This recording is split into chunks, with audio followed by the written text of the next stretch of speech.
what really gets my dick hard is...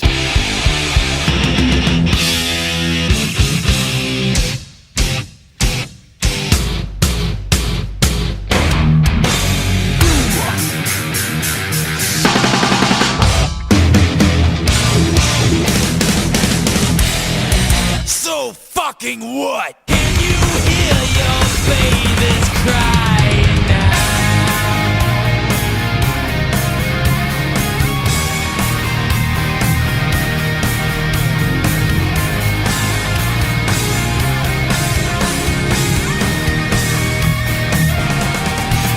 Still the window burns. Welcome to Metal Up Your Podcast. I'm Ethan Luck. And I'm Clint Wells.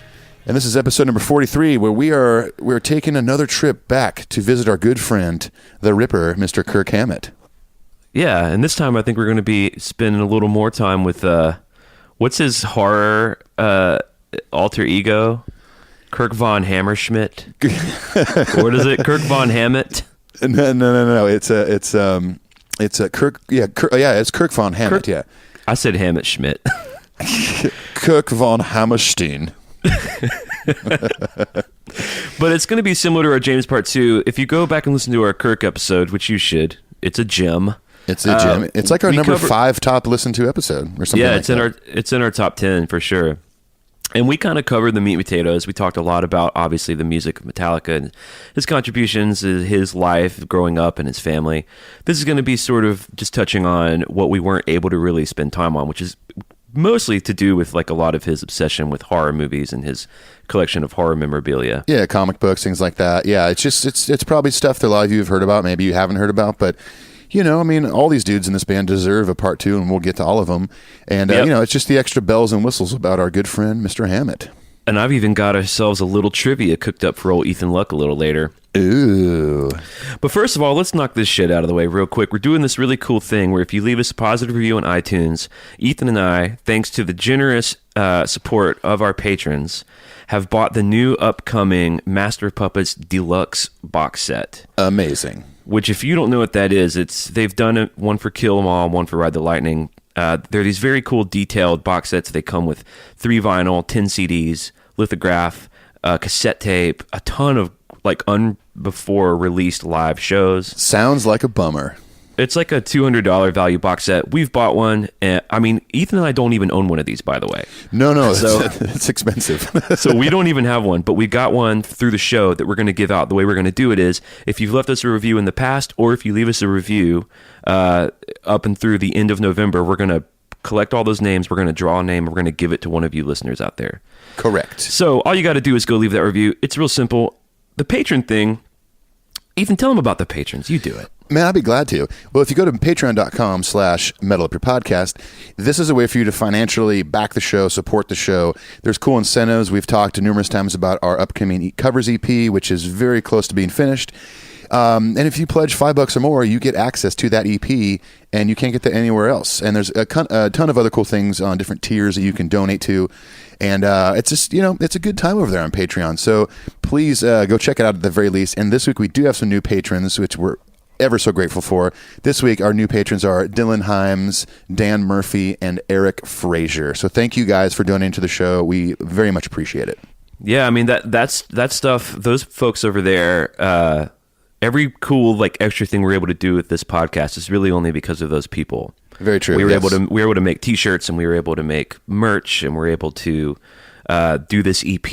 It's just all that stuff wouldn't be possible with them. So our utmost gratitude to them. And one of the things you get if you pledge at a certain tier is we read 10 emails a week out of all the emails we get, but you definitely get yours read on the show if you are a patron at a certain tier level. I don't know what it is. Go check it out. So speaking of the emails, let's get into some emails. Let's do it. Metal Up Your Podcast email. No need to insert the jingle this week. Exactly. Clint's got it covered.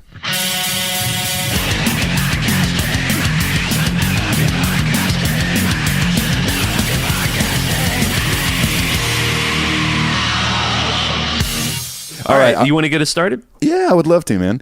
All right, our first email is from dheim620. Oh, this is Dylan, who is a new patron. All right. Dheim620 says, "Hey guys, my name is Dylan. I've been listening to the podcast for only about a week now, and I can only listen to it at work, but you guys are seriously the best metal podcast in the world." Well, I have to agree with that. Yeah, no big deal. MBD. Kind of like how Metallica is the best metal band. I've been episode hopping, jumping from albums to band member episodes, but I think starting tomorrow, I'll act like I never listened to them, and I'll start at episode 1 and work up from there. Smart That's man. what I do. That's what I do every Monday. Yeah, every Monday. I listen to every show we've ever done starting every Monday. Yes, it's a weekly thing. Dylan goes on to say, they're the first metal band I got into in 2009 at the age of only 13, and now 8 years later, thanks to them, I love all thrash metal from the 80s that I hear, from the 80s I hear, and I'm enjoying anything from the new wave of British heavy metal. They model my love for music, and are the reason why I picked up the guitar, the bass, then tried, though failed, with drums. Hell, Enter Sandman was the first song I learned to play by ear on a 40-year-old acoustic guitar with strings that seemed 40 years older than that. Anyway, your podcast is has a hell of an impression on me. I'm already a patron, and I left a review on iTunes, so thank you both so much for the laughs I've had so far, and thank you for helping me get back into the Metallica kick I haven't had for a while. If you ever stop in Buffalo, New York, you can add me to the list of guys that will buy you a beer, and please tell Torben and Dave I said hi. Hello, Dylan. Hello, Dylan. It's so nice to hear. It's so nice to read your voice. Nice to read your voice. Well, he said he's left a review. Maybe he'll win that box set. Maybe so. We don't know. We have no idea. We literally don't know. Yeah. We're not fortune tellers. Someone actually asked on Reddit. They were like, "How are you going to pick it and make sure it's legit?" And I say we're going to do it on video. I think we're going to have I think we might even have my daughter choose the name, but yeah, I think we'll do a video. It's as simple as us, printing out all the names that were submitted via reviews on iTunes, cut them all up, put them in a little magic hat, and then maybe have Clint's daughter reach in there and pull out a name. Look, it's as simple as having every name of anyone who's ever left this review tattooed on our body. It's that simple, and it's as simple as having a 3-year-old pick your name. 2-year-old. It's simple. It's affordable. It's painful. Yes. We'll figure it out. And the other thing is, too, once that contest ends in November, we're going to crank another one up probably in January. We don't know what it's going to be, but we're going to try to basically do those periodically just as a way to give back. And all that stuff. We've been contest friendly since day one. We're probably the most contest friendly podcast that ever existed, I would guess. Yeah, in the hundreds of years that podcasts have existed. In the last century, yeah. Yeah, we're probably the most giving, yeah. Probably the most giving, the most modest, I would guess. I would guess that. Easily, yeah. I say humility is our best quality. 100%. 100%. Julian Cueva G. Canton, who's also a patron, writes, "Hello, Clint and Ethan. My name is Julian, and I'm from Merida, Yucatan, Mexico, New Jersey." Of course, see. For the new listeners of the show who keep hearing us say that, that is a joke that goes back, 75 years. At least, and it's taken a life of its own. I don't think Ethan and I make that joke really much anymore, but a lot of people write in with it. So we're not just inserting that randomly. No, this is what people are typing to us. And by the way, I always think it's pretty goddamn funny. It's even funnier if you live in New Jersey. He says, "Metallica is my favorite band since 91 when I first heard Fade to Black. I was 13 years old, and from that day, all the music I listened to revolved around the Four Horsemen. I've seen the boys twice in Mexico City in 2009 and now in 2017. That's cool. I wonder if he went to all 3 nights or just one of them. Those were good set lists. That was one. I think that was in one of those nights where they debuted Dream No More. Yeah, correct. Let's see. He says, "I've listened to your podcast pretty much from the beginning. I think the show's amazing. I've liked every episode, especially the reviews you make of albums. Can't wait for the Saint Anger episode. I've learned a lot from you guys about things I did not know, like the Unforgiven 3 was an instrumental, or the fact that the Outlaw Torn would sound astonishing with an orchestra. Haha, just kidding." Yeah. Oh, you, Julian. He says, "I look forward to listening to the Covers EP. Keep up the good work. And if you're ever in Yucatan, Mexico, I will buy you an horchata, not a beer. Peace, adios." Well, thanks, man. I don't know what horchata is. Horchata is like it's like a rice drink, very common in Mexico. There used to be a rice drink. It's like Julian can correct us, but I believe it's like a rice milk kind of. I haven't had it in forever. I used to go to this place when I lived in San Clemente, California, called Pedro's Tacos, which is incredible, and I dream about it every night. And they had horchata there, but it's been a long time since I've had it. So it sounds like you're describing sake to me. Sake. It's like rice. It's kind of like sushi. Or not sake. What's the Japanese rice drink? Sake, right? Sure. I think sake's all right. I've had it here and there. But isn't that like a rice milk drink? I don't think so. No, sake's it's like you do shots of it. It's like a liquor or something. Oh, Christ. I've only been to Japan one time. I'm sorry. Well, you don't have to go to Japan to know what things from Japan are. I know, but I'm looking up sake. Pretty much the only time I've ever had sake was when I was in Japan. No, it's definitely clear, and you either have it warm or like room temperature. Warm sake is kind of gross, in my opinion. It's Japanese rice wine made by fermenting rice that's been polished to remove the bran. Unlike wine, in which alcohol is produced by fermenting sugar that's naturally present in the fruit, typically grapes, sake is produced by brewing process more akin to that of beer, where starch is converted into sugars which ferment into alcohol. And this has been Clint's Dictionary Minute, brought to you by Metal Up Your Podcast. Crap, all right, that means we have to create a new jingle for Clint's Dictionary Minute. Okay, well, we'll do it. You know we will. Okay, of course we will. Thanks, Julian. Well, thanks, Julian. We appreciate it. And yeah, I'm actually going to be in Mexico City in a few weeks. Uh-oh, you and Julian need to hang. Uh-oh, tacos. Let's do it. Horchata. All right, our next email is from Eric Thomas. This is a long one, guys. Get ready. Guys, love the elf reference in the midst of your church skills in the episode. Thanks for the email, Eric. He's talking about the Fernando comment. Yeah, that's fun to say. That's fun to say. Yeah. Hey, well, Eric Thomas, thank you for your lengthy email. We appreciate it. Danny Derryberry writes, Derryberry. Michael Alago, talk about the patron saint of my metal diet. I remember having played the Astro Creep CD continuously until I was able to save up to buy La Sexo Cristo. How do you say that? La Sexo Cristo, Devil Music Volume 1. And just like my first listen to Astro Creep was like my first listen to the Black Album, my first listen to Devil Music was like my first listen to the back catalog of Metallica. That was a bit of a complicated image. Aside from Thunder Kiss 65, these were non-radio friendly songs with segments and riff changes and time changes. Epic listening for any younger fans whose main exposure to Zombie is post-White Zombie. If you've never listened to Soul Crusher, stop what you're doing and look it up right now. This was just another step for me down the hard music rabbit hole, and I thank Mr. Alago for helping bring them to a 15-year-old Oklahoma kid who didn't live in a pulse point and couldn't get his hands on everything in his local record store. Thanks for this interview, Ethan and Clint. Horns up, bitches. Horns up, bitches. That's cool, man. I think that's... Well, I think we need to stop recording right now and go listen to Soul Crusher, according to him. So, all right, give us a second here. All right, one sec. Wow, that was fucking awesome. Whoa, Soul Crusher. Dang. Crap. He was right. Oh, man. It is cool, though, that this kind of music, it finds kids in, like, like I was a little Alabama kid, and I wasn't really in a big zone for this kind of, these bands weren't coming through my town very often either. So yeah, I mean, I was in Southern California where nothing was happening. There's nothing going on over there. Nothing happened. Nothing musically really goes on out here. So yeah, I'm actually kind of jealous of Danny Derryberry. Well, thanks, Danny, as always, man. Yeah, thank you. Our next email is from Dan Murphy. G'day, mates. G'day. I'm just loving this podcast. Hearing all about the shows that you have been. I guess I'm doing this in an Australian accent. Yeah, I think you need to commit to it. All right, let me try this again. G'day, mates. I'm just loving your podcast. Hearing all about the shows that you've been to and are getting me so mad keen for whenever they tour Australia. Let's see. I'm trying to do this. If you could see me right now, I'm like tears in my eyes, trying not to laugh. I'll be taking my daughter, hopefully, to her first show, depending on getting tickets. Metallica fucking rocks, dudes. Dan Murphy.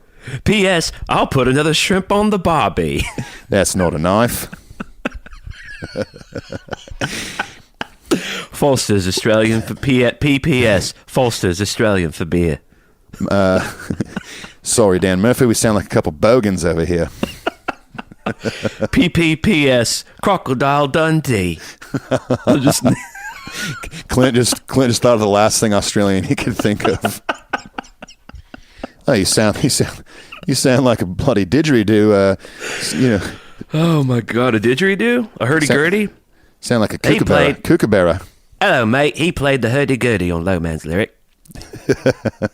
Well, Dan, I do hope that they've been kind of quiet about if they're going to go to Australia and New Zealand. I hope that they get to go there. I know a lot of our friends and fellow fans over there are pretty anxious to see the dudes. Oh, I'd imagine they get down under. Oh boy. You see, I tried to segue out of it. Oh, I'll bring you right back in, mate. You just bring you right back out into the bush. Bird in hand's better than two in the bush. Dan's probably just rolling his eyes at my Australian accent. I hope I'm doing it at least a little bit of justice. Well, thank you, Dan.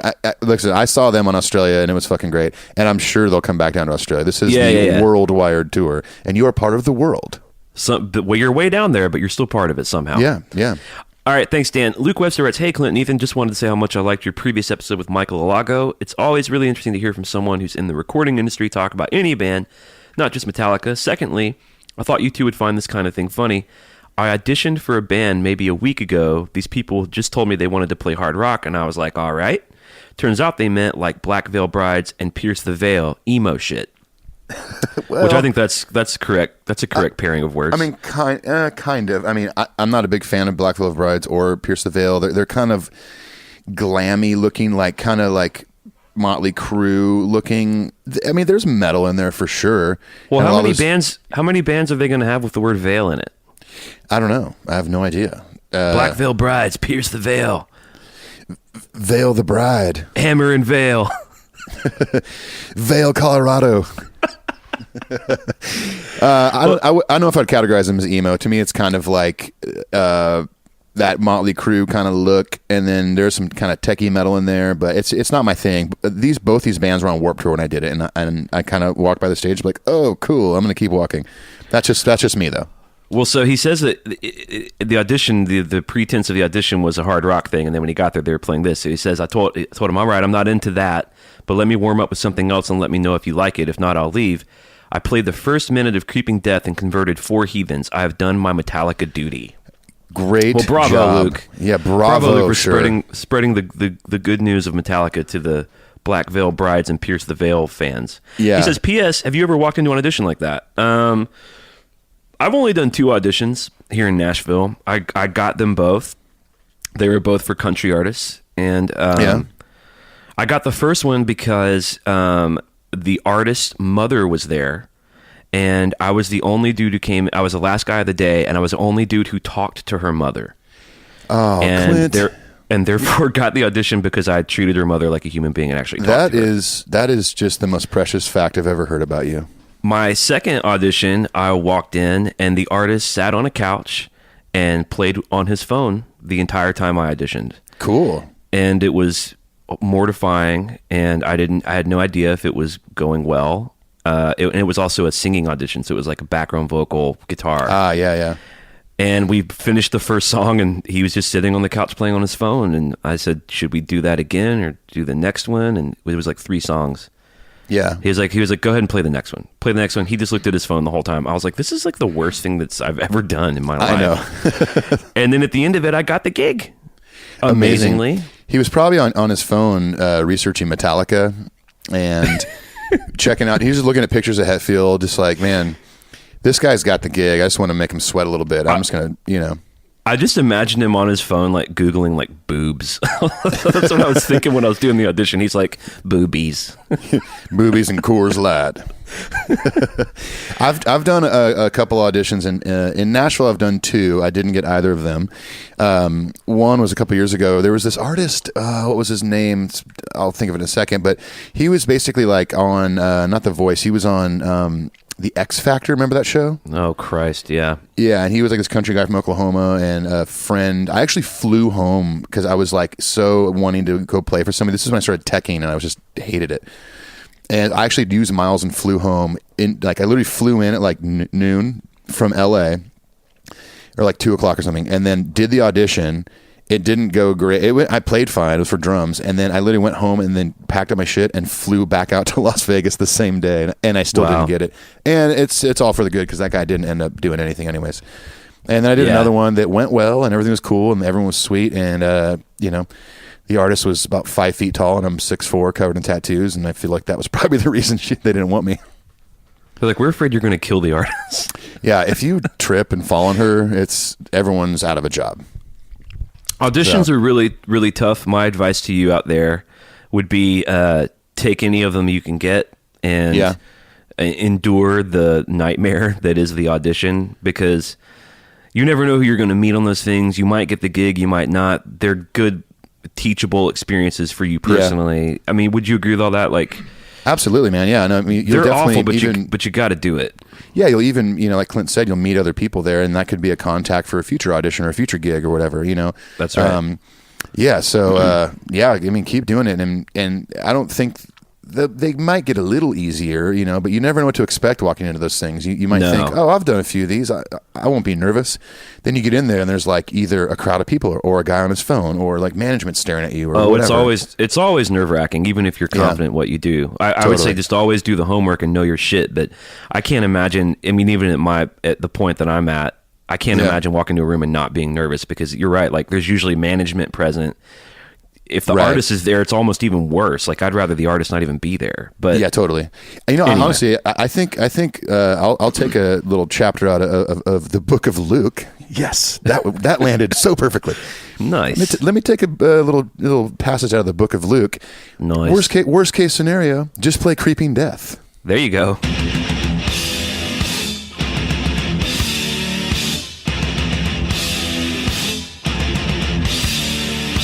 Even if you're auditioning for a country audition. Like, yeah, hang on, guys. I didn't feel like that went well. 1 second. All right. Well, thanks for the email, Luke. We really appreciate it. Our last email is from Eric Dallager. I think I've done this before. Dallager. Just curious if you guys noticed the voice or voices at the very end of Halo on Fire after the last note. Most likely Lars, although it could be James or Rob if they were in the room while the drums were being tracked. Thanks for everything, Eric Dallager. Yeah, I have heard that. It's just kind of like when you're recording a song in the studio. A lot of times as the song, you hit the last note and you're waiting for the cymbals and everything to kind of fade out. You're supposed to be quiet. Sometimes you think it's gone on longer than it has, and you might say something to someone else in the room, and that gets picked up on tape or digitally. So yeah, I have heard that. I'm sure Clint has too, and it's just one of those little studio things. I had not heard it, but I did go listen to it intensely in headphones. I think it might be Greg Fiddleman, because what he says is that what you wanted? And it doesn't. I mean, Lars has a very distinctive voice. He has a Danish accent and all that. It doesn't sound like Lars. It doesn't really sound like anyone in the band. So I think it's either the engineer guy that's always there or Greg Fiddleman. Right, totally. Anyway, so that's look how amazing are our detective skills. Just crack the code on that mystery. Yeah, no big deal. Detective Wells and Luck at your service.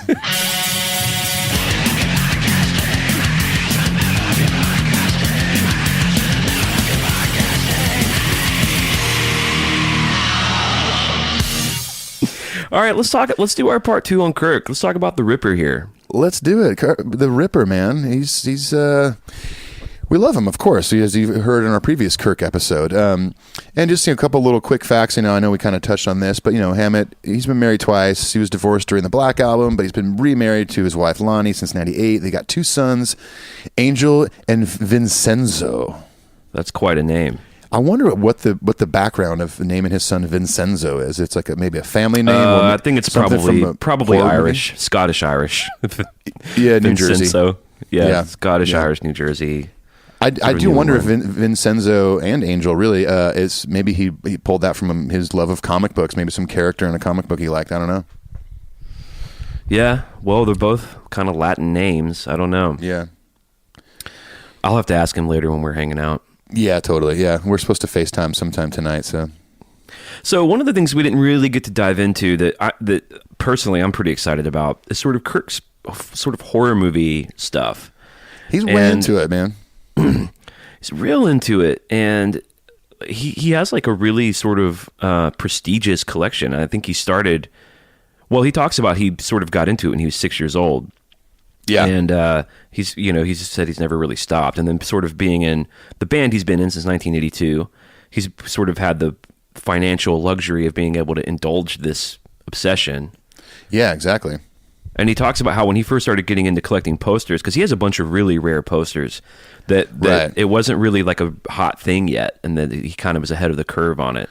Well, and that's like one of those little items in collecting, especially with horror movie stuff, that maybe for a long time people, like you said, he got in early before things really got to be of value. But, to kind of have the financial freedom that Kirk does to be able to purchase all these things, to add to your collection, to grow it, is pretty cool. And I don't know, that's just one of those things. Like, I collect some posters of, like, bands I like, or a specific memorable show that I play. They made cool screen printed posters for. But, he's taken this, 10 steps down the line and getting really cool, rare stuff from movies he grew up watching and loves. Well, he even has his own personal, I think what he calls like his negotiator. Like, he has a dude who goes out and scouts all this stuff. That's awesome. And he has a management team. Like, he has a whole staff of people that sort of manage and do the upkeep on his entire collection. I think he has like a whole separate facility where he keeps a lot of it. Oh, I'm sure he has a warehouse in San Francisco just filled with all this stuff. Well, and Kirk also, that dude's usually at Comic-Con if they're not on tour, and right. He's doing all sorts of horror stuff at different cons, but mostly Comic-Con in San Diego. And it's just, that dude he's in the thick of it. He's not just like, I collect some horror stuff. No, he knows. He's not just like kind of like a spoiled rich guy who's like, whatever. Like, this dude knows his shit. Oh yeah, he definitely does. And he talks about, for a long time he kept it private. He kind of described himself as like being a guardian of his collection. And we're really lucky. I think in 2012 was kind of when we started to get a taste of when he came out with that book, Too Much Horror Business. Yeah, totally. Which was like his posters and props, costumes, toys, and it was old stuff because he really loves 20s through the 60s. Yeah, which I'm a huge film nerd, but also a horror nerd. But I'm not really into that era, the classic monsters and the Universal monsters. For me, it's kind of the 70s on, the real gritty shit. You like the fucked up shit. I do like the fucked up stuff, and almost nothing's as fucked up as the 70s. 70s is my favorite decade of film and of music, even. Yeah. It was a good decade. What's your favorite decade of music? I mean, I know we're a Metallica podcast, but I can't put the 80s on that list. I can't. I don't think I can either. I would have to, honestly. I'd have to say the 70s. I mean, most of my favorite artists, if not my top 5 or whatever, were all started and came out with their first record or two in the 70s. Yep, I'm the with Clash, you on that. the Ramones, Bruce Springsteen, Tom Petty, Fleetwood Mac, Randy Newman, Elton John, Pink Floyd, Elvis Costello. Black Sabbath, Led Zeppelin, all the great solo Beatles stuff. Miley Cyrus. Backstreet Boys. Oh gosh, don't get me started on BSB. Was it Black and Blue? Was it Black and Blue that came out in '76? I can't remember. I think it was. I know No Strings Attached, but NSYNC was '79. So that's right. Just made the cut. Yeah, that's right. So anyway, but what I was surprised to see in the Too Much Horror Business book is that he's got all this stuff kind of up through the '60s, but then he's also got shit like he has the Donnie Darko bunny suit. Wow. Do you know what you've seen Donnie Darko, right? It's been a while, but yes. This is a great Jake Gyllenhaal film, kind of a cult classic from maybe 10 years ago, a little longer. So that book was kind of the first thing we saw in 2012. He said it took him 3 years to kind of curate that book. And then you made notes on his Fear Festival. I didn't know much about his Fear Festival. Yeah, well, from what I understand, he's done it 2 years now, 2014, 2015, and he was inspired to do this Fear Fest. It's almost like his own little con. Right. He was inspired by it because at the Orion Festival, everyone kind of had their thing. James had like his cars there and car show, bikes, airbrushing, all that stuff. And Kirk had his crypt at the Orion Festival, which I think that's maybe when people in person finally got to maybe see some of his collection, maybe other artists doing horror stuff. It was almost like his own little museum. And if anyone out there was at the Orion Festival and got to see the crypt, maybe has photos of it, whatever, please write into us, metalupyourpodcastshow@gmail.com, and we would love to see photos of this. Yeah, there's a pretty cool YouTube video of him giving a tour of it. And yeah, there is. Me being bummed that all of his stuff was like this old stuff, like old mummy Frankenstein stuff. He's got some really cool modern shit. He's got like a prop from Terminator 2, a prop from Jason Goes to Hell. He's got one of the cool like props. You know the thing in Beetlejuice where Gina Davis opens her mouth real wide and her eyes are in her throat? Yeah. He has that prop. He's got like a pinhead prop. That's so cool, man. It's really cool. He's got the face hugger from Alien.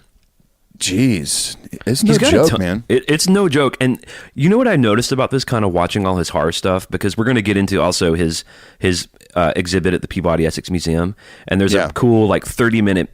It's not really an interview. It's like him giving a presentation, kind of, right. And then seeing him walk through his Fear Festival stuff, or he called it his Festival. Festival. You know how sometimes in interviews Kirk's kind of shaky, like he doesn't seem real comfortable. He's kind of shy, yeah. And when he's talking about horror movies in his collection, he's so confident and like smooth. That's because he awesome. knows his shit and it's something he's loved for so long. It's Yeah, really for fun sure. watching him sort of like kind of thrive in that environment rather than if he's doing an interview about guitar, like, because he's kind of on record said he's not real confident in his guitar playing, and he says it takes him a long time to come up with solos. Yeah. And it's almost like the role of guitar hero is sort of foisted on him, you know. Of course, yeah. Whereas- It definitely was in the press back, especially in the late 80s, early 90s. Well, you got guys like Yngwie who are like, will just come out and say like, I'm a rock god. You know, like, which is that why we dude was love just- Yngwie. It was just a dude that was born to be a rock star, right? But Kirk's kind of like more reluctant, but when it comes to this stuff, he really shines, you know? Yeah, man. It's a big passion for him, and it's not something that necessarily. I mean, there is a talent to be finding all these things throughout your career and rare props and posters and stuff like that, but this isn't necessarily something that puts him on as big a stage as Metallica does. You know, Right. he's connecting with people that are just as into horror as he is, and like you said, he knows his shit. He's very knowledgeable on the history of horror films, characters, memorabilia, all that stuff. So maybe, you know, with the guitar playing, like there's an insecurity he's always had, maybe since he was a kid or back when he was in Exodus or whatever. But with this stuff, I mean, it feels like he's so knowledgeable about it that it's almost like a confidence booster for Kirk, and he's able, like you said, to come across that way when he's talking and giving presentations about his stuff. Yeah. So at the Fear Festival, Exodus, Death Angel, and Orchid played at it. Yeah. That's pretty cool. Yeah, it's very cool. And he also, on the first year in 2014, he when Exodus and Death Angel did their encore, Kirk came up and joined him on stage. They're like, 'Cause I wonder if Kirk's going to make a cameo, and then they see just like a dump truck of wah pedals backstage, just dump them all on the deck. They're like, okay, Kirk's here. Yeah, he's going to be here. Yeah. And I often forget that I think it was a Death Angel demo he like recorded on back in the day. Okay. Because I thought, okay, I know we all know he was in Exodus and stuff, but I think correct me if I'm wrong here, but he recorded some on a Death Angel demo back in the early 80s. But and I've never actually listened to Orchid, I have to say. I've not really listened to any of these bands, to be honest with you. Dude, Exodus has got some cool shit. Maybe one of these days I'll check out Exodus. One of these days. But yeah, it was cool that, you know, he had a ton of guests. Like I said earlier, it was kind of like his own little Comic-Con thing, but for horror. You know, he had like guests like Sarah Karloff. What is that, like Boris Karloff's kid or something? Daughter, yeah. So I don't know if she's Okay. there. Maybe she does horror, or she's there like kind of representing her father who's since passed, and maybe has memorabilia there for people to look at and does signings or whatever. I don't know. I wasn't there. Bela G. Lugosi Jr.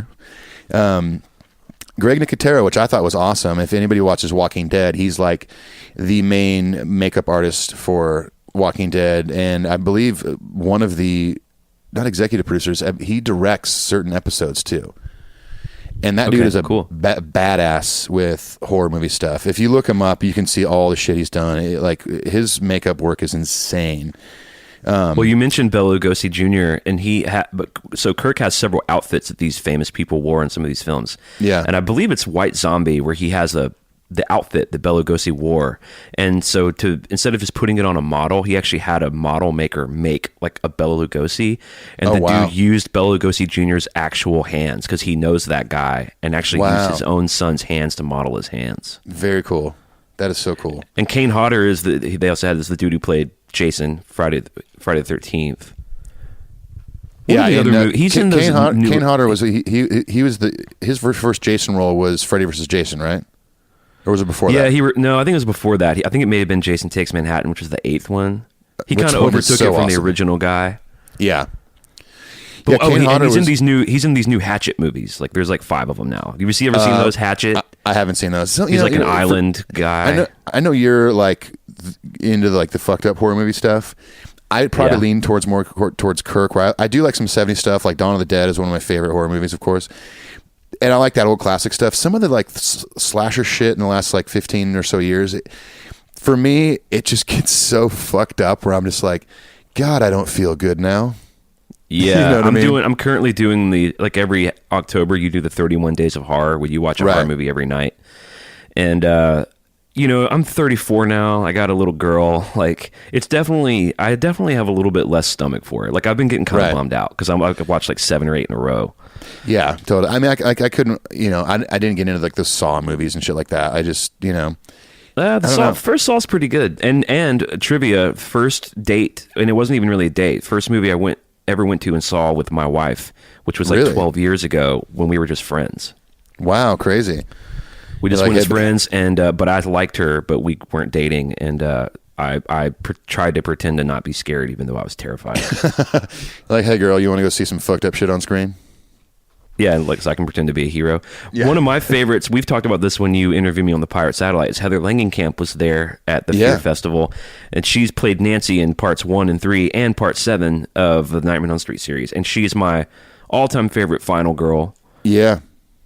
If you're a new listener to this podcast, I have another podcast called the Pirate Satellite, and it's very part-time because this is very full-time. But go back and listen to it because Clint and I talk about his love of horror. We do an unboxing of my I forgot about that Freddy Krueger bobblehead that is signed by Robert Englund. But yeah, it's cool. It's a good introduction to Clint here.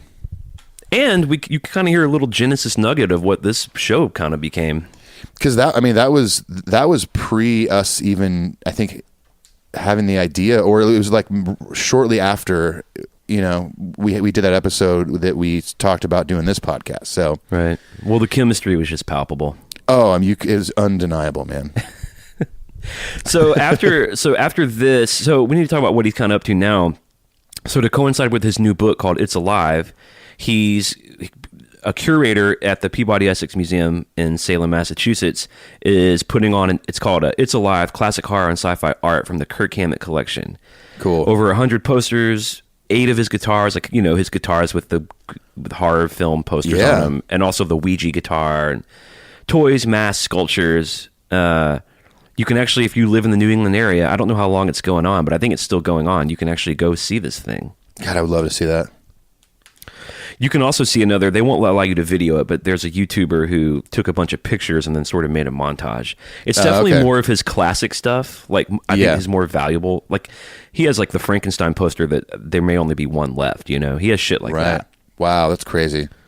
So it's a lot of that Mummy, kind of the 30s, 40s, 50s. Yeah, stuff the classic stuff, Dracula. Super into, but yeah, a lot of Dracula. Yeah, for sure. I don't know. I like that kind of stuff.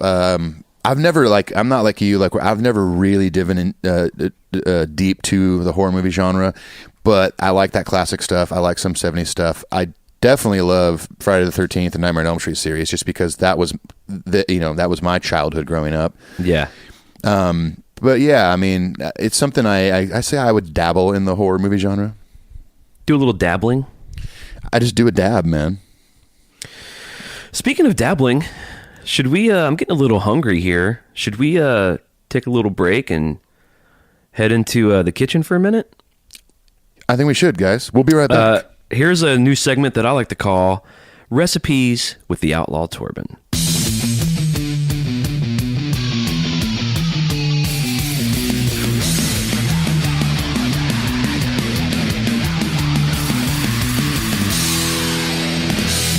Thank you so much, Clint. This is Torben, and we are doing the Bloomin' Onion today from me and Lars's favorite place, Outback Steakhouse.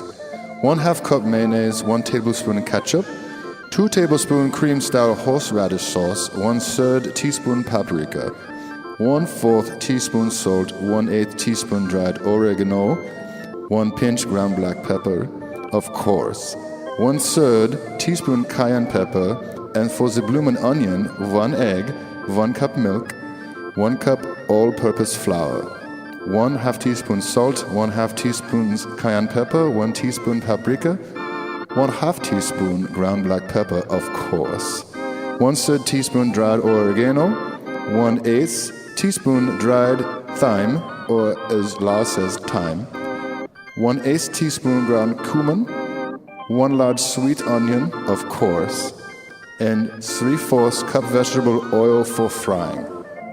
This has been Recipes with the Outlaw Torben.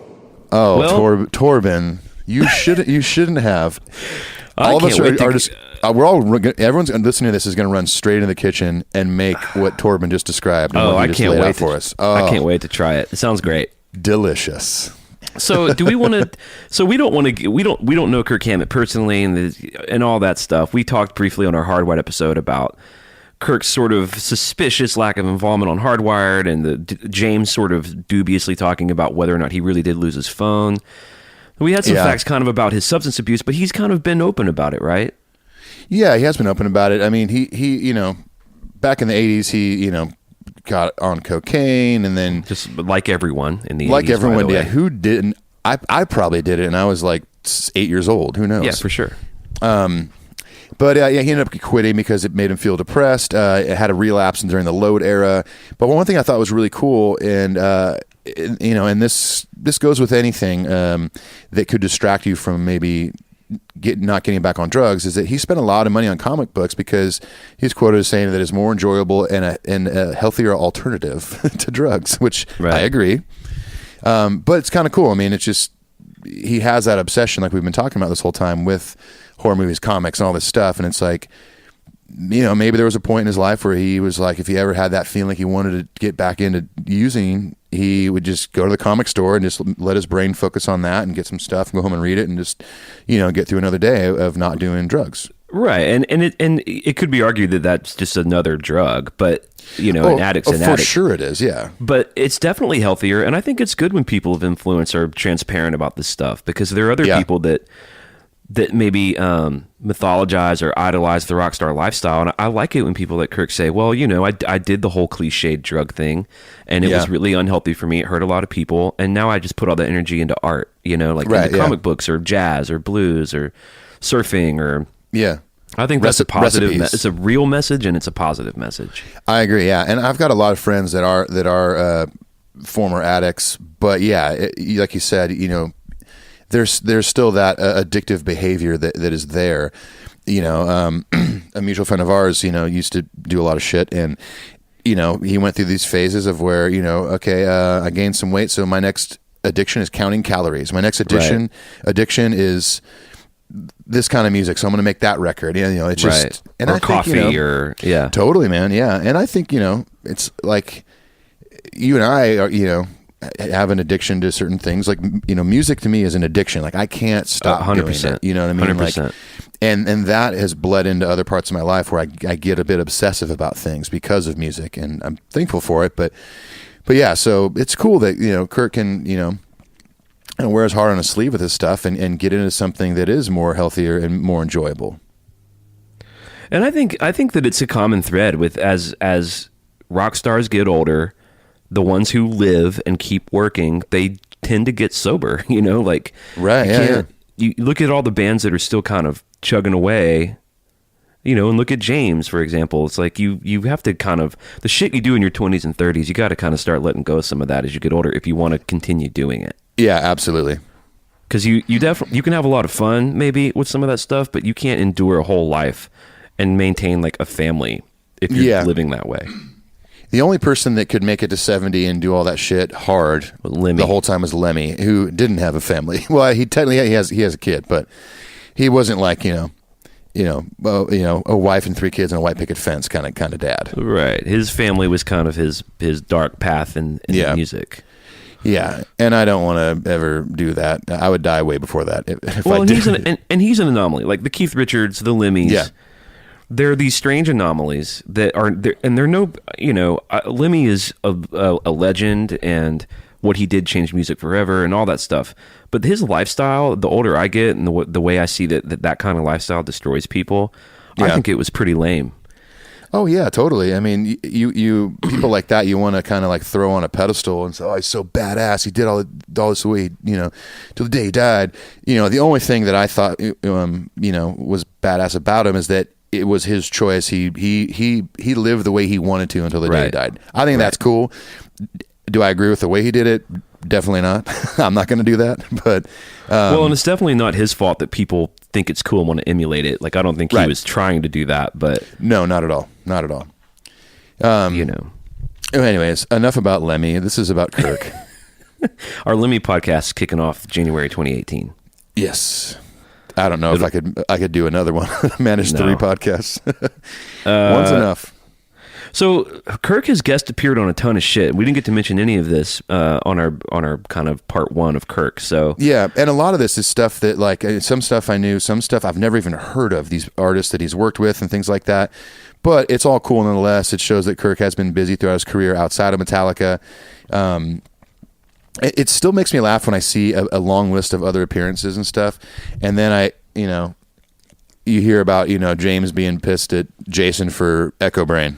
It sheds a weird light on the whole Jason James controversy. That, or it's like, Kirk wasn't, like, for instance, he appeared on, I don't know how to pronounce this, the Kichigai EP, punk band by Septic Death. He's not joining that band and trying to make a whole other side project out of it. I think these are just little things he's doing from time to time. So maybe it didn't get under the skin of James like what Jason was doing with trying to make a full-time band with Echo Brain. And the more I think about that, the more I really think like Q Prime getting involved on the front end of Echo Brain was a huge mistake on everybody's part. Like, oh yeah, because Q Prime is Metallica. Metallica is Q Prime's biggest client. I think they still would have had problems if Jason had pursued other management, but for sure. And I get Jason's deal too. He's like, well, these are our managers. These are like the people I've been working with for for 15 years or whatever since he joined the band, and they express interest. He's like, I'll go with the people I trust who did do such a great job managing Metallica. But I think that it being that close to James and the Metallica machine was a big like red flag for him. Right, for sure. Yeah, I think if it was like an independent side project he did just for fun and maybe, went out on a couple tours, went in their off time, it probably wouldn't have been a big deal. But yeah, but the fact that Q Prime was like, no, this is great. We want to turn this into a thing, Yeah, exactly. So he did. Let's see. He's in the background in the John the Fisherman Primus video. Yep, I've seen that. Which he's been friends with Les Claypool since they were kids. Oh yeah, they've been friends for a long time. He played on the guitar track Satan with Orbital for the Spawn soundtrack. I actually liked that movie when it came out, Spawn. Yeah, it wasn't bad. Plays guitar solo on Pansy Division's song Headbanger, which is on the EP for those about... I don't want to read this. I will. For those about to suck cock. Appears on the EP for those about to suck cock. Wow. That's cool. It was on Lookout Records in '96. Lookout was a label that Green Day started on, so Bay Area, whole thing there. That's cool. Okay, wow. You still pondering that title? Oh, wow. Pondering it. Yeah, I've got my fist like below my chin. I'm just doing the thinker pose. There's like a dialogue thought bubble above my head, but it's empty. Yeah, it's just 3 dots. For those about to suck, it's just an ellipsis. What does that mean? Let's see. In 2005, he was featured playing guitar roles on the Carlos Santana track Trinity alongside Robert Randolph, which that's pretty cool. Very cool, yeah. Which that invite was personally came from Santana. Yeah, that's awesome. I imagine Santana talking like Torben. Kirk, would you come be a guest on my soundtrack? I'd imagine he'd be like, yo, Kirk Hammett, you want to come play on my my album? Yeah. That's my Hispanic accent. That's the best I can do living close to Mexico as a kid. Well, that was better than my shitty Austrian one. G'day, mate, Crocodile Dundee. There we go. Hey, Kirk Hammett, want to come play on my record? Hey, mate, they call you the Ripper, right? You bloody Ripper. The Bloody Ripper. He was on The Simpsons. We all know about that. Yes. Various voices on Adult Swim, Metalocalypse. He appeared as a guest in the Space Ghost Coast to Coast, which we've all seen that, right? That was pretty famous. Yes. Guest guitarist on Kanon's 2006 song "If Rap Gets Jealous" off the Troubadour album. If Rap Gets Jealous, I've never heard that. What a title! Kanon. If Rap Gets Jealous, I've got 2 thought bubbles now. One contains "For Those About to Suck Cock." One contains "If Rap Gets Jealous," and I don't know which one's more mysterious. I'm gonna lean towards if Rap gets jealous. That's a little mysterious to me. I like this because I'm actually a huge My Morning Jacket fan. After he played Bonnaroo with Metallica in 2008, he played a song with My Morning Jacket, and then a couple of songs at the annual Super Jam, which included his friend Les Claypool, members of Gogol Bordello, and they played primarily Tom Waits songs. That was probably a Les Claypool call. He's a huge Tom Waits fan. Well, Yeah. and both those dudes are obviously Bay Area dudes, and so was Tom Waits. So, yeah. And speaking of Bonnaroo 2008, that was the famous first time they really like showed up in a tiny little club at this place called The Basement in Nashville, which me and Clint have both played at and been to a million times. And I know that like those dudes, like, basically upstairs above that venue is called Grimey's, who's the guy One of that the owns best it, independent record stores in the country. hands down. And I think there's some comic stuff in there, so I'm sure I know the dudes went upstairs and like went record shopping and stuff like that. There's photos of them doing that. I was so pissed because I almost got to go to that. Well, we're going to do a whole episode on it. We're friends with Grimey, and by we Yeah. I mean Ethan. Ethan's friends with everyone on the fucking planet, and we're going to actually do a cool like live show at the Basement. But I think we're going to do it at the Basement East, right? At the Basement East, yeah. So they've opened up a second venue in the East Nashville called the Basement East, which is a little bigger, a little more friendly for what we were trying to do. Well, I think where we're going to end up doing it on the back side of this venue is a place called the Basement East Pub. They call it the Beast, and there's a DJ booth where we'll kind of be like talking to people, talking to Grimey, talking to the other owner Dave. And we're going to try to spin some Metallica vinyl, right? Oh yeah. Diff it. We're just going to be scratching. Yeah. Because if Rap gets jealous. If Rap gets jealous, then listen. For those about to suck cock, let me tell you. I swear to God, I'm going to try to find the wrestling boot band Hulk Rules on vinyl for that fucking thing. It's out there somewhere. God. Oh, it's for sure out there. Oh, dude, you'll be surprised how much Hulk Hogan vinyl is out there. There's other stuff. I'm not kidding. I don't own any of it yet. Yes, you do. You're the archive. You're the great wrestling boot band archivist. We've already established this. I have it on digital compact disc. Okay.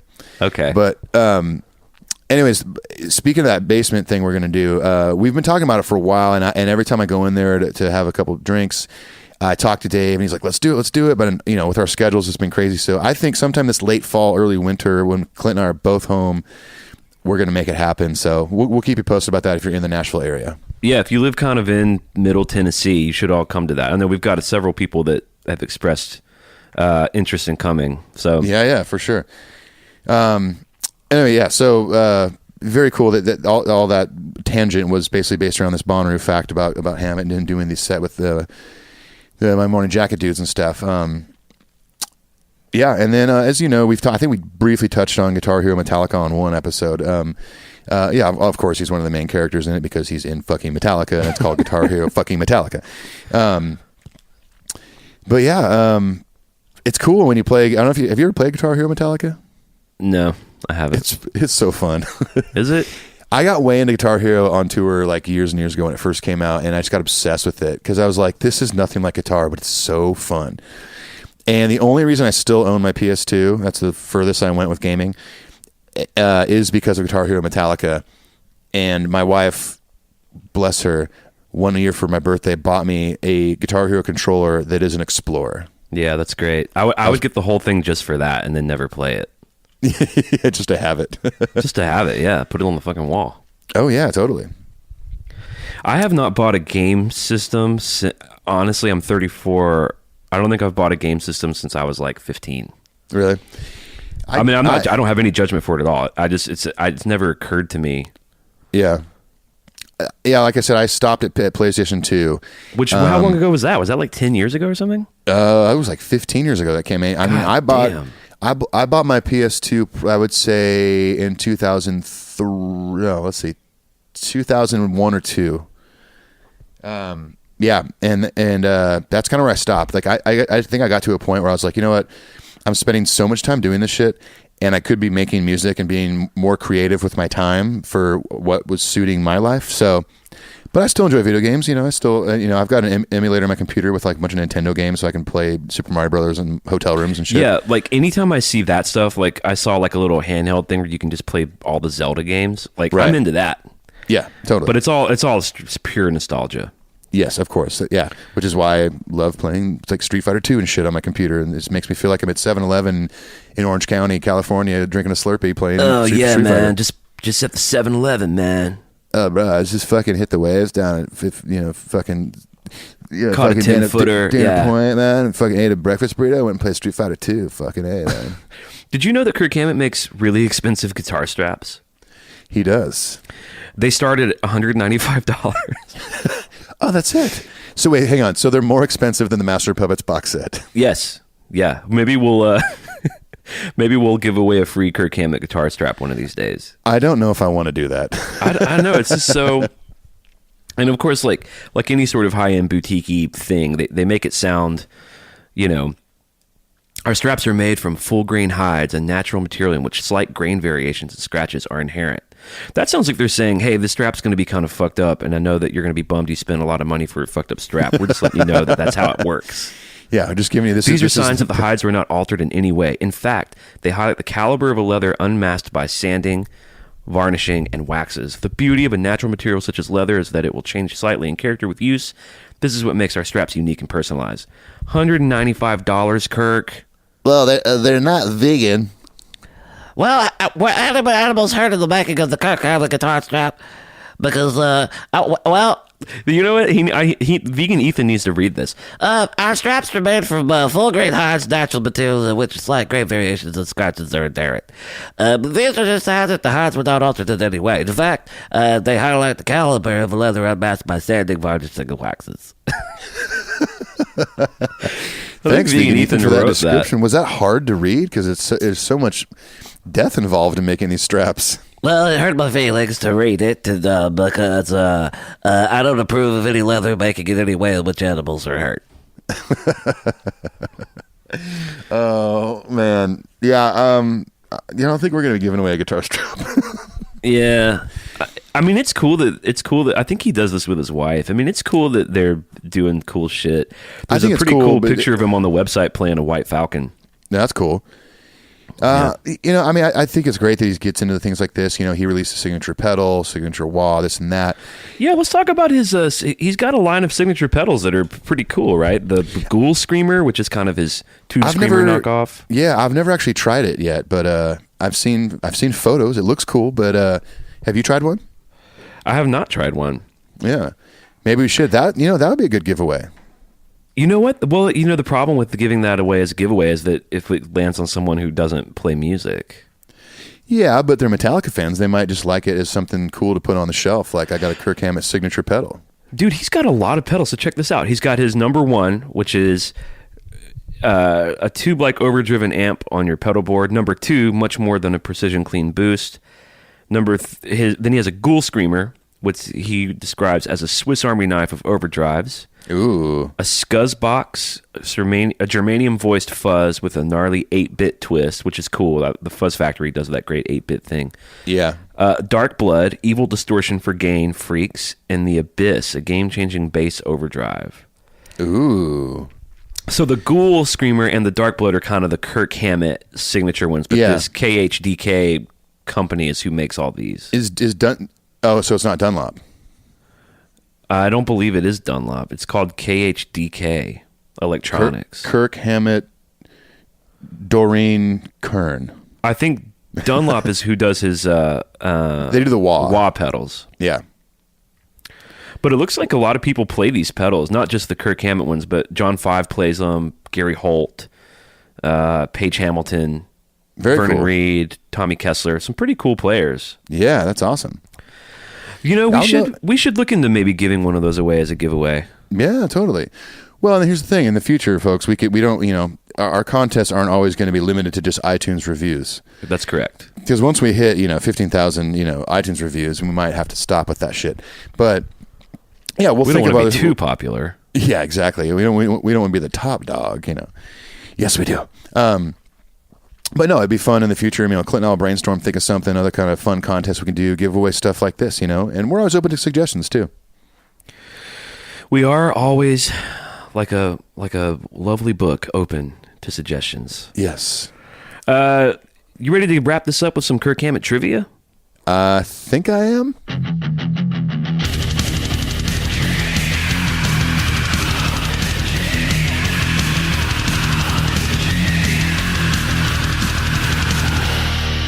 All right, we're back with yet another installment of our trivia game. If you've listened before, you know how this works. I've got 5 statements. They're either true or false.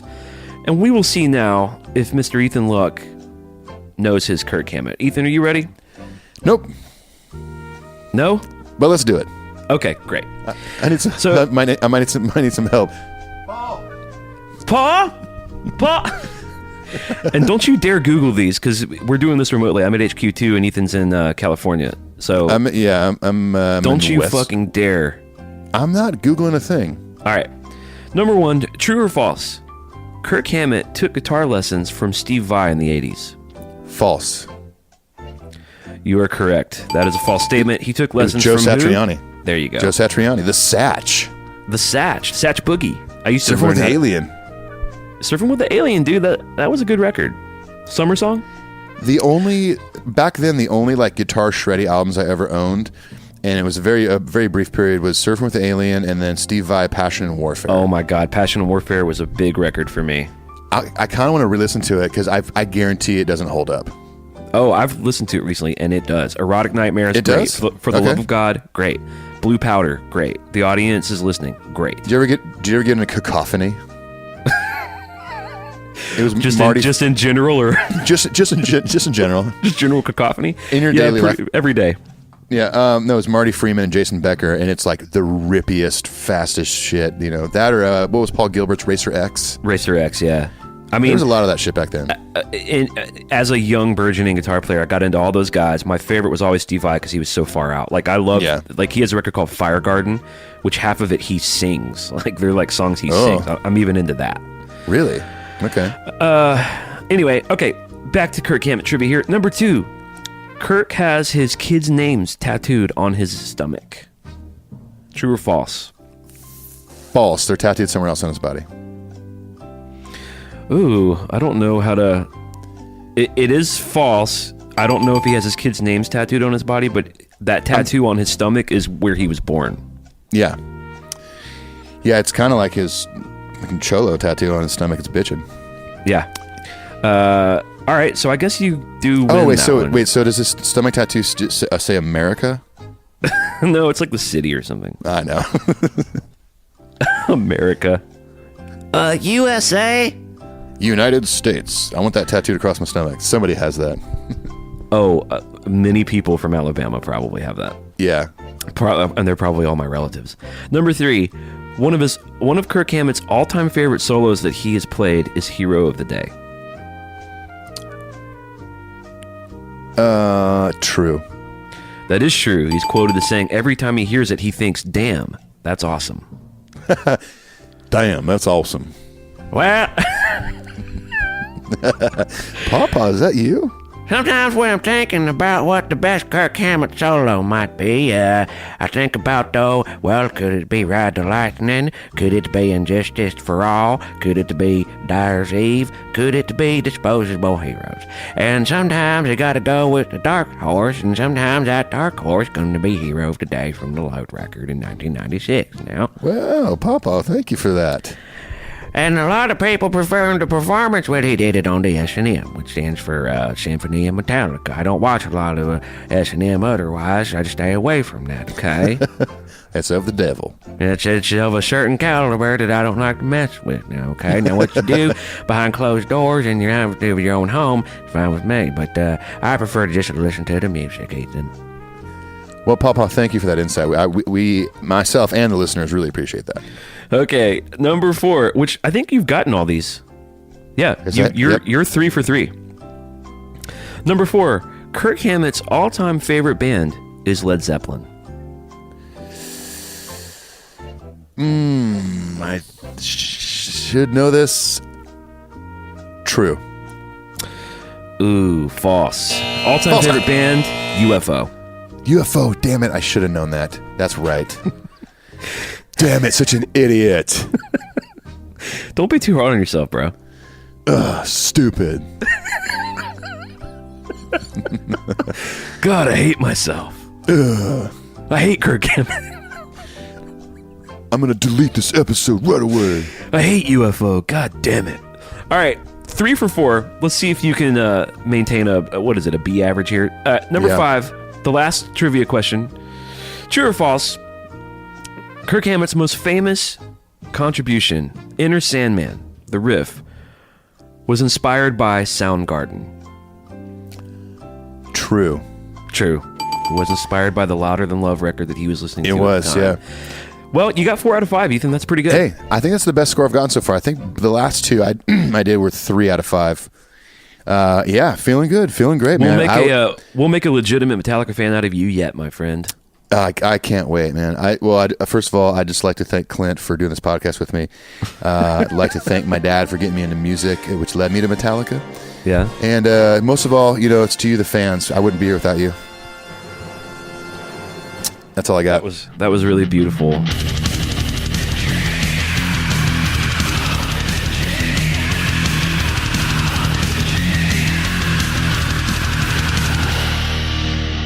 Yeah, that's just a preview for when I get inducted to the Rock and Roll Hall of Fame.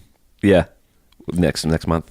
It's gonna be Clint, my dad, and the fans. Did you see that Judas Priest has finally been nominated? Yeah, there's been a couple cool nominations this year. Rage Against the Machine is in it. Radiohead. Yeah. Which Radiohead's in my top 5 favorite bands.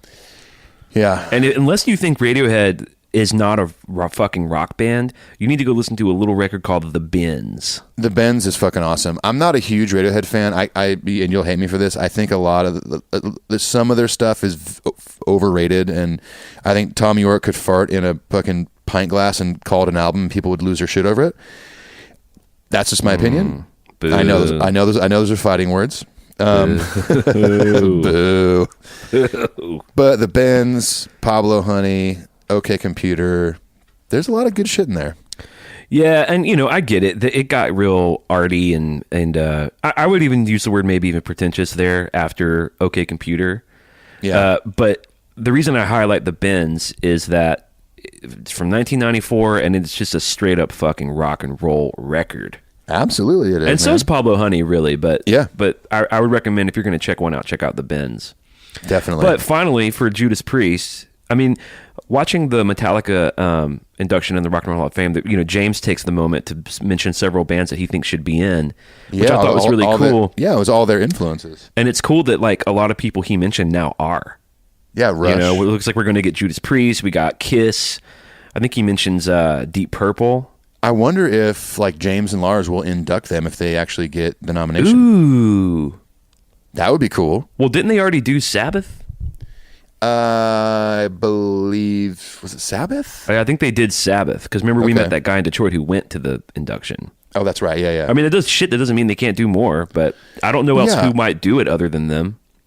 Yeah, I have no idea. Or maybe it'll just be like James, or maybe just Lars instead of the band. Yeah. I'm down for either one. So if Judas Priest is getting in that thing, I would like to nominate James and Lars to induct them. I would like to nominate me and you to be personal guests of Metallica at that induction. That's a great nomination. Yeah, I'm going to go ahead and take it upon myself to do that. Sounds great. All right, well, that was cool. fun. Talking that about so just fun. more of the sort of more outside aspects of one of our favorite guitar players, Mr. Kirk Hammett. Yep.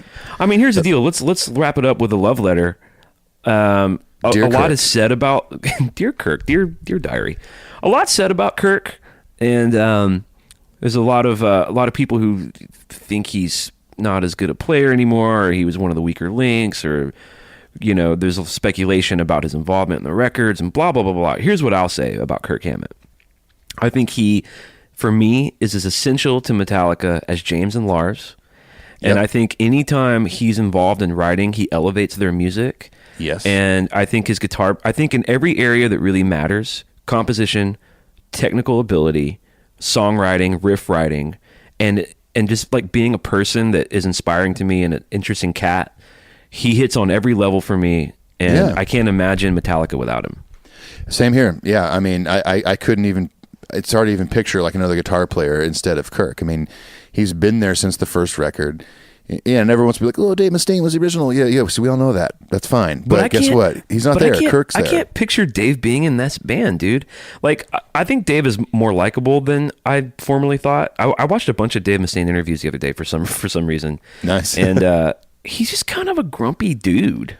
He is, yeah. No. And he's real, inward and like I just can't imagine him being in Metallica. I know, me too. I mean, he's a really, really nice dude. I mean, I hung out with him before, and he was super cool. Yeah, he seems cool, but it is weird to look back at the music we all know and love that Metallica's put out, and then think about what if Mustaine was on those records. I mean, they obviously would be way different records. Who knows if the Black Album wouldn't even have been the Black Album, or Puppets been Puppets, you know?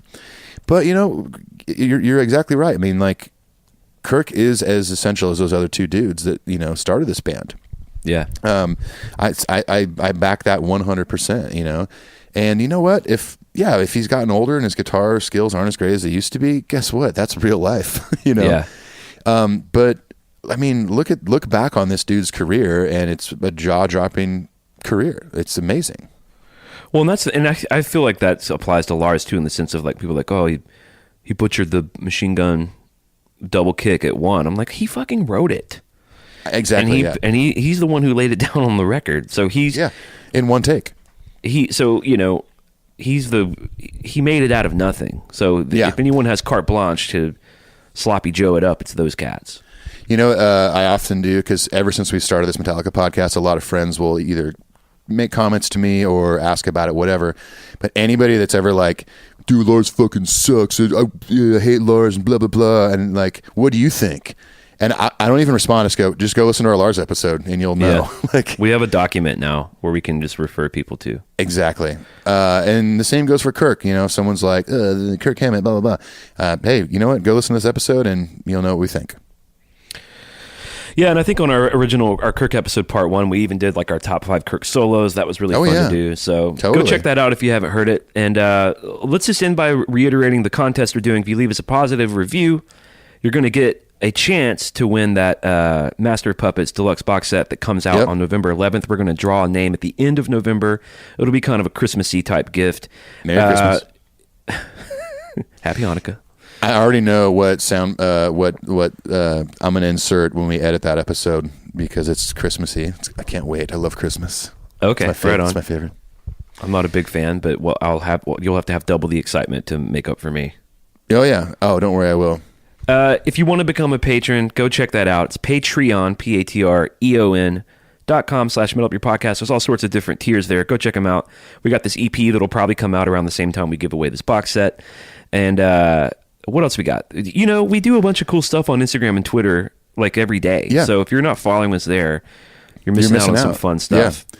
And I'm back on the road, and I had a pretty first hectic week of tour, but the rest of it's pretty smooth sailing. So I'm gonna get a little more active on that stuff too. But I mean, you can find us on our socials. You know, all that BS. Just search Metal Up Your Podcast on any of the social media things, and we're probably there.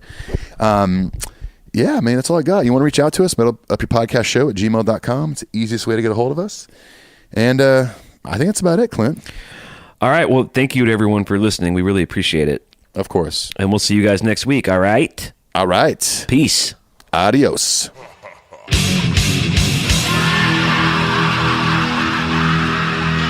you were our advisor, what would you say? Then I would say, delete that.